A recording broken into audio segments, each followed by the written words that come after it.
Metamorphosis France Kafka का एक खूबसूरत नावल जिसका उर्दू में भी कायाकल्प के नाम से तर्जुमा हो चुका है।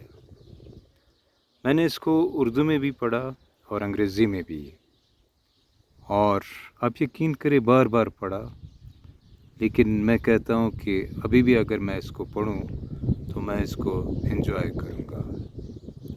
इसकी कहानी बहुत दिलचस्प है।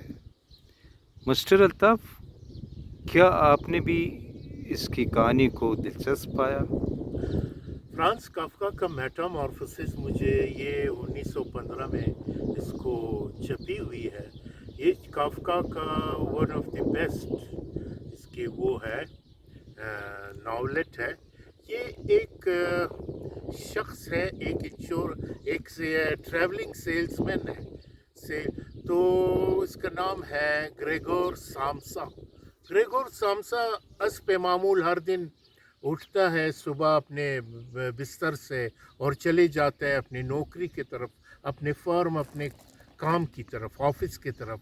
एक दिन जब ये उठता है तो ये अपने आप को देखता है कि इसका फॉर्म, इसका शेप तब्दील हो चुका है। जो इसका ह्यूमन या इंसानी शेप था वो ये एक बड़ा बग बना है। बग जिसे हम क्या कहते हैं, इसको हम बग को हम एक बहुत कीड़ा बड़ा बना हुआ है। जी, एक कीड़ा बना हुआ है, कीड़ा टाइप, बहुत बड़ा कीड़ा। और ये देखता है कि ये हिल नहीं सकता है और ये कोशिश करता है कि मुझे के जब अपने लिम्स को, अपने हाथ पैर को देखता है तो ये कीड़े की तरह इसके हाथ पैर इसके, और ये हिल नहीं सकता है, ऐसा पड़ा हुआ है अपने बिस्तर पे। और बाहर से इसके नॉक होता है, इसकी जो माँ है, इसके कमरे पर दरवाजे पे नॉक जी। होती है। इसकी वालदा जो है बार बार खटखटाती है कि ग्रेगोर सामसा, ग्रेगोर ग्रेगोर आप उठे, वाई डोंट यू गो, आप जाए, आपका नो, आपके ऑफिस देर हो रहा है, आप उठ जाए। ये अब देख रहे हैं कि ये हिल नहीं सकते अपने बिस्तर से, लेकिन ये आवाज़ जब उठाता है उसको समझाने की कोशिश करता है। इसकी आवाज़ भी इसमें चेंज आ गया है और उस अंदाज से ये वो जब ये कहते हैं कि मैं आ रहा हूँ, लेट मी कमिंग, मैं आ रहा हूँ, मैं आ रहा हूँ, उसकी आवाज़ भी चेंज है। मुसलसल दस्तक होती है दरवाजे पे। इन मीन वाइल वहाँ से इसका जो जब वक्त गुजरता है 1 घंटा, तो इसका बॉस जो है वो आ जाता है कि ये क्यों देर किया। वो भी आके दस्तक देने लगता है और कहते हैं ग्रेगोर ग्रेगोर उठो, तुम्हारे ऑफिस नहीं जाने और काम रह गया वगैरह वगैरह। तो ये अब उसका जब ये अपने अंदाज में उसका जवाब देता है ह्यूमन फॉर्म में, लेकिन इसकी आवाज़ नहीं निकलती क्योंकि उसके मुंह से आवाज़ नहीं निकल निकलती सकता है क्योंकि जी। ये बग बन चुका है, एक बड़ा कीड़ा बन चुका है। तो इस दौरान जब वो दरवाज़ा तोड़ के अंदर आ जाता है इसके वालिद और इसका जो बॉस, जब वो देखता है इसकी हालत को, ओहो, वो एकदम भाग जाता है। वो हैरान हो जाता है कि इसको क्या हो गया, एक बहुत बड़ा कीड़ा बन गया है। खैर, तो ये इस तरह पड़ा रहता है। फिर ये इनकी वालिद मिस्टर सामसा और मिसेस सामसा, इसकी जो बहन है ग्रीटा सामसा, वो भी इसके लिए खाना ले आता है, ले आती, उसको दे देता है और ये उधर पड़े पड़े खा लेते हैं। वक्त जब साथ साथ गुजरता है तो ये अपने आप को बड़ा बेबस महसूस करता है। इंसानी बेबसी, हेल्पलेसनेस जिसे कहता है, इसमें दिखाया गया है। और फिर ये इसकी बहन एक चंद दिन तक तो इसको बड़ी प्यार से इसको खाना देती है वगैरह वगैरह, लेकिन आहिस्ता आहिस्ता उसकी इंटरेस्ट ख़त्म हो जाती है, उसका रवैया बदलने रवैया लगता है। बदल जाता है और इसको क्या वो प्यार नहीं रहता है इसकी बहन में जो पहले था। फिर ये महसूस करता है, एक दिन इसके जो वालिद थे इसको उठा के इसको एक एप्पल से इसको मारता है तो इसके पीठ में लग जाता है और ये ज़ख्मी हो जाता है। तो वक्त गुज़रता है तो इसकी और ये अपने घर का वाहिद कमाने वाला शख्स था। तो जब ये नौकरी से, अपने जॉब से रह जाता है, तो इसकी जो सिस्टर है ग्रीटे सामसा वो अपने आप को तैयार करती है कि मैं जाऊंगी, अभी काम करूंगी और घर को पालूंगी। तो फिर मेहमान आ जाते हैं, म्यूज़िक सुनता है। अब चूंकि ये बज़ाहिर तो शेप में ये तो वो बना है, मतलब ये बक बना है, लेकिन इसके अंदर इंसानी जज्बात होता यानी है, वो तमाम हालात को वो सही तौर इंसानी पर समझ ख्वाहिशात सकता होता है। है। ये चीज़ों को देखता है और बड़ा महसूस करते हैं अपने इर्द गिर्द को, लेकिन ये बात नहीं, बड़ी हेल्पलेसनेस इसके आंखों से आंसू रवा होता है कि देखो मेरे घर वाले किस तरह मेरे साथ इन्होंने सब वो किए। खैर आखिर में क्या होता है कि एक दिन मेहमान आ जाता है, वो म्यूज़िक बज रहा है, ये बड़े शौक़ से उसको अपने म्यूज़िक को ये सुनता है और बड़ा उसको मज़ा आता है, लेकिन हेल्पलेसनेस वहाँ पे है। सारे मेहमान उस कमरे में बैठा है और he is just listening that, ये उसको सुन रहा है बड़ा ऐसा दिलचस्प हो के इसको, और इसको वो यानी वो इंसानी बेबसी। दिलचस्पी से सुनता है लेकिन वो अपनी बेबसी को अच्छी तरह महसूस जी, करता है।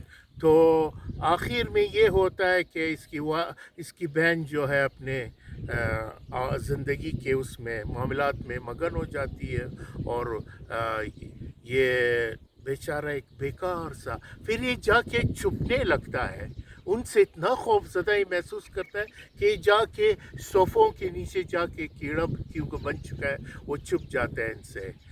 फिर साथ साथ इसके अंदर जो फीलिंग्स है वो इंसानी फीलिंग है, वो इस फीलिंग से कि मैं कुछ भी कर नहीं सकता हूँ, एब्सर्ड ज़िंदगी इसको लगता है, बेमकसद, और ये हेल्पलेसनेस इंतहाई ये फील करता है कि आई एम फीलिंग इसका वेरी। इख्तिताम क्या है? इख्तिताम ये होता है कि वन डे ये चीज़ें बदस्तूर रहता है, तो एक दिन ये होता है कि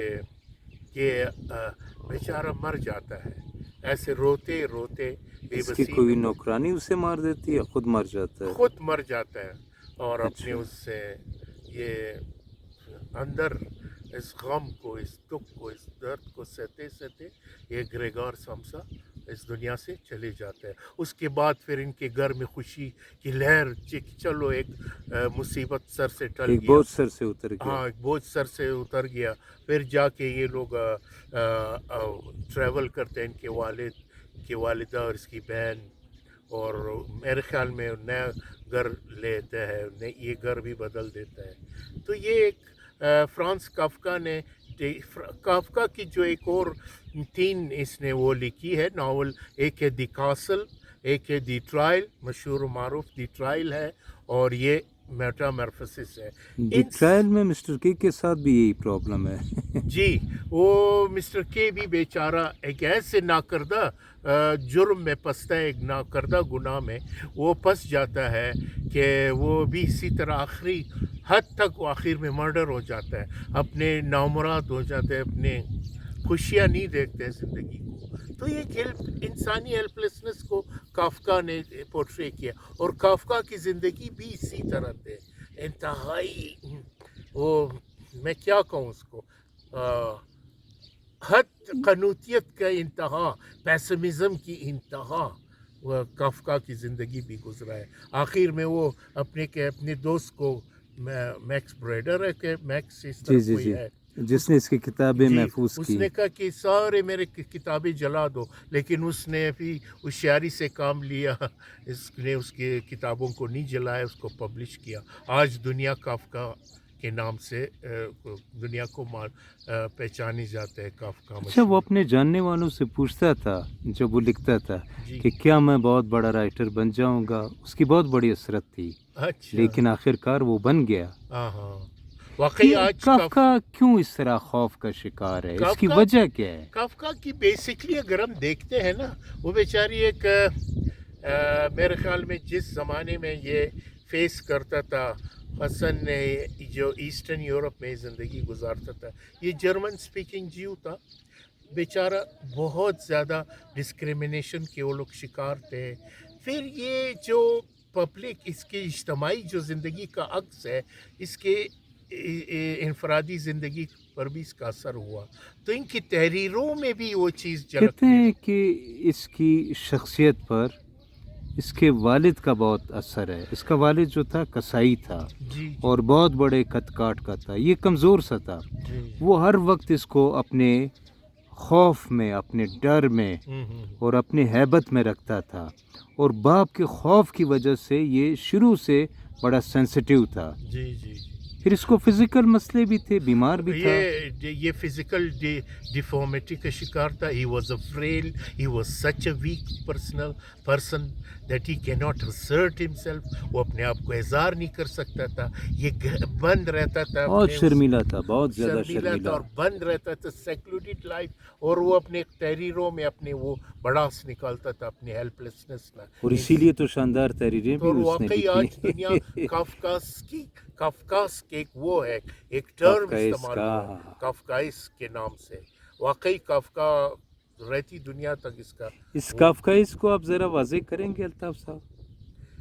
کافکائس کے جس طرح اس نے زندگی گزاری، اس کے رائٹنگ میں جو اس کے گلمسز ہے، اس کے خیالات کا، اس کے اپنے نظریات کا، یہی کافکائس کے معنی یہی ہے کہ جب آپ دیکھو گے کہ انسانی بے بسی، کسی بھی جگہ آپ مائنورٹی ہو، کسی بھی معاشرے میں آپ اسرٹ نہیں کر سکتے. آپ کے پاس وہ پولیٹیکل، اکنامک اور سارے یعنی رائٹس. آپ یونک نہیں بن سکتے ہو، آپ کوئی شخصیت نہیں بن سکتے ہو، جی آپ ایک سپریشن کا شکار ہو اور آپ کو موقع نہیں ملتا ہو. جی جی پھر ظاہر ہے یہی بیزاری پیدا ہوگی. جی پوری وہ زندگی نا امیدی میں گزارنا، پھر ایک اپنے آپ کو اپنے رائٹس بھی نہ پانا. تو یہی اس کا اثر پھر آپ کی شخصیت پہ ہوگا. آپ کے سائیکی اسی طرح ڈیولپ ہوگا جس طرح کافکا کا ہوا تھا. جس طرح آپ نے بتایا کہ اس کے ایک اتھارٹیرین فادر تھا. He was much dictatorial father. بہت خوفناک آدمی تھا تو کہتا ہے وہ. He was afraid from his father. تو اس قسم کے ایک مسخ شدہ پرسنالٹی جب ڈیولپ ہو جائے تو اس کی جو تحریر آ جائے گا تو واقعی ایک شاہکار بنے گا، جس طرح کافکا کی تحریروں میں. Thank you sir, thank you, بہت بہت شکریہ آپ کا. ویلکم.